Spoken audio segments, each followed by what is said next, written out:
ஒரு வீட்டோட சொத்துக்காக கிட்டத்தட்ட 1400 கிலோமீட்டர் டிராவல் பண்ணி ஒரு கொலையை டெலிவர் பண்ணியிருக்காங்க.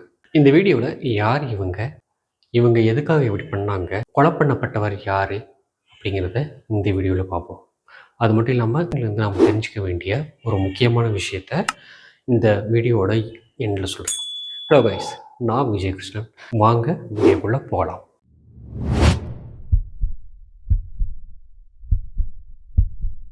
டொமஸ்மிதா பால் இவங்க டெல்லியில் இருக்கிற சிவாஜி காலேஜில் அசிஸ்டன்ட் ப்ரொஃபஸராக இருக்காங்க. கடந்த 2017ஆம் ஆண்டு திருமணம் செய்யப்பட்ட டொமஸ்மிதா பால் 2022 அவங்க திருமணம் முடிவுக்கு வந்தது. அவங்க கணவர் பெங்களூர்லேயும் அக்கா டெல்லியிலையும் வாழ்ந்துட்டு வந்திருக்காங்க. டொமஸ்மித்ரா சத்தியம் என்க்ளேவில் வாழ்ந்துட்டு வந்திருக்காங்க தனியாக. கேட்டு செக்யூரிட்டி எல்லாமே இருந்தும் அவங்க எப்படி கொலை பண்ணப்பட்டாங்க, அதுதான் இங்கே இருக்கிற மிகப்பெரிய ட்விஸ்ட். டொமஸ்மித்ரா இவங்க தாத்தாவோட சொத்து வெஸ்ட் பெங்காலில் ஒரு டெனண்ட்டுக்கு வாடகை விட்டுருக்காங்க. கோடிக்கணக்காக மதிப்பு இருக்கிற அந்த சொத்து ராம் பிரசாத் தாஸ் அந்த பன்ஷரி தாஸ் அவங்களுக்கு டெனண்ட்டாக விட்டுருக்காங்க. இந்த கப்பலுக்கு ஒரு பெரிய ஆசை, அந்த வீட்டை அவங்கள தான் மாற்றிக்கணும்னு சொல்லி. இதுக்காக அவங்க டொமஸ்மித்ரா கிட்ட கேட்டிருக்காங்க.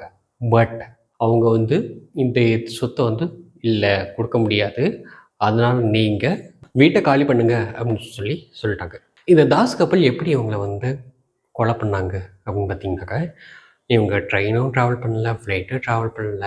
இவங்க ட்ராவல் பண்ணது ஒரு கேபில். கூட அவங்க 6 வயசு குழந்தையும் கூப்பிட்டு போகிறாங்க. எதுக்கு அப்படின்னாக்க சந்தேகம் வராமல் இருக்கிறதுக்காக. ஃபேமிலி மாதிரி தெரியும், சஸ்பெக்ட் யாரும் பண்ண மாட்டாங்க அப்படின்னு சொல்லி. ஜூலை 3ஆம் தேதி சாயந்தரம் 3:20 மணிக்கு அந்த கேபு டெல்லியில் ரீச் ஆச்சு. கிட்டத்தட்ட வெஸ்ட் பெங்கால்லேருந்து 1400 கிலோமீட்டர் டெல்லிக்கு ரீச் ஆச்சு அந்த கேப். சரி, அப்படி சத்யா அப்பார்ட்மெண்ட்டில் ஒரு கேபு நிற்கிது, ஒரு ஃபேமிலியாக இருந்துச்சு அப்படின்னாக்கா மேபி இவங்க அலோவ் பண்ணியிருக்கலாம். ஆனால் இவங்க லிஃப்ட் யூஸ் பண்ணல, வெறும் ஸ்டேர்கேஸில் நடந்து போய் 6வது மாடிக்கு மேலே போய் கிட்டத்தட்ட 30 நிமிஷம் மாஸ்க் எல்லாம் போட்டுட்டு டொமஸ்மித்ரா பால் வீட்டை அடைஞ்சு அவங்க உள்ளே போயிருக்காங்க.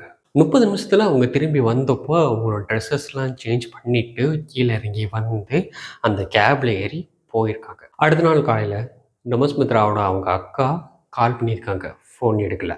திரும்ப ட்ரை பண்ணப்போ அவங்களுக்கு சதேகம் வந்திருக்கு. சரி ஓகே அப்படின்னு சொல்லி வீட்டுக்கு போகலான்னு சொல்லி வீட்டுக்கு போய் பார்க்குறப்போ வீடு வெளியே பூட்டிருக்கு.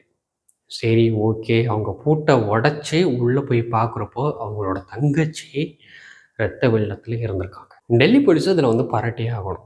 ஏன்னா கிட்டத்தட்ட 200 பேர் மட்டுமே அந்த அப்பார்ட்மெண்ட்டுக்கு வந்துட்டு போயிருந்திருக்காங்க. அதில் 13 சஸ்பெக்ட் பண்ணி 7 தனிப்படை அமைச்சு இந்த விசாரணையை தீவிரப்படுத்துனாங்க. வெறும் 3 நாளில் அந்த கேபோட டிரைவர் கண்டுபிடிச்சி அங்கே என்ன நடந்துச்சு அப்படிங்கிற டீட்டெயிலை வாங்கி அவங்களோட தாஸோட ஃபேமிலியும் சேர்த்து அரெஸ்ட் பண்ணிட்டாங்க. இதில் அந்த சின்ன பையனை மட்டும் விட்டு வச்சுருக்காங்க. இந்த வழக்கில் பார்த்தீங்கன்னாக்கா duplicate IDs and duplicate notes இதெல்லாம் யூஸ் பண்ணதை பார்த்தப்போ இந்த தாஸ் ஃபேமிலி வேறு எதுவும் குற்றச்செயலில் ஈடுபட்டிருக்காங்களா அப்படிங்கிற கோணத்தில் இந்த விசாரணை போலீஸ் நடத்திட்டு இருக்காங்க. இந்த சம்பவம் சொல்கிற பாடம் என்ன அப்படின்னு சொல்லி பார்த்தோம் அப்படின்னாக்கா, ஃபர்ஸ்ட் ஒன், சொத்து இல்லாட்டி வாடகை பிரச்சனை எதுவாக இருந்தாலும் ரிட்டர்ன் அப்பில் ரெஜிஸ்ட்ரேஷன் பண்ணுறது ரொம்ப முக்கியம். நம்பர் 2, டெனண்ட்டோட ஐடென்டிட்டியை வெரிஃபை பண்ணுறது ரொம்ப முக்கியம். அது ஒரிஜினலாக இல்லை டூப்ளிகேட்டாக அப்படிங்கிறத ஒவ்வொரு ஹவுஸ் ஓனர்ஸும் செக் பண்ணி வைக்கிறது அவர் டியூட்டி.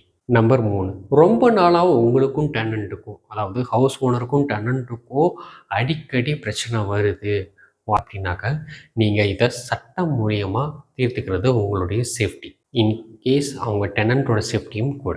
ஸோ இதாங்க இந்த ஹவுஸ் ஓனருக்கும் டெனண்ட்டுக்கும் ஆல்ரெடி ஏகப்பட்ட பஞ்சாயத்து நம்ம இருந்திருக்கின்றலாம். இல்லாட்டி ஒரு சில பேர் டெனண்ட் ஒரு இடத்துல வாடகையை விட்டு இன்னொரு இடத்துல போய் செட்டில் ஆகிருப்பாங்க. ஸோ இந்த மாதிரியான சுச்சுவேஷனில் நீங்கள் எப்படி ப்ராப்பராக லீகலாக மூவ் பண்ணுறீங்களோ அது உங்களுக்கு சேஃப்டி, இல்லாட்டி உங்களுக்கு பாதகம் விளைவிக்க வாய்ப்பு இருக்குது. ஸோ இதுதான் இந்த கண்டென்ட் நமக்கு சொல்கிற பாடம். ஸோ இதே மாதிரி நீங்கள் எதுவும் ப்ராப்ளம் ஃபேஸ் பண்ணிட்டு இருந்திருக்கீங்க, இல்லை ஃபேஸ் பண்ணீங்க, உங்கள் ப்ரீவியஸ் எக்ஸ்பீரியன்ஸ் என்ன அப்படிங்கிறத கீழே கமெண்ட்ஸில் சொல்லுங்கள். இந்த வீடியோ பிடிச்சிருந்துச்சு அப்படின்னாக்கா லைக் பண்ணுங்கள், இன்னும் மறக்காமல் நம்ம சேனலுக்கு சப்ஸ்கிரைப் பண்ணி வைங்க. திரும்ப நான் இன்னொரு வீடியோவில் உங்களை சந்திக்கும் வரை உங்களிடம் விடைபெறுவது விஜய் கிருஷ்ணன். Bye guys.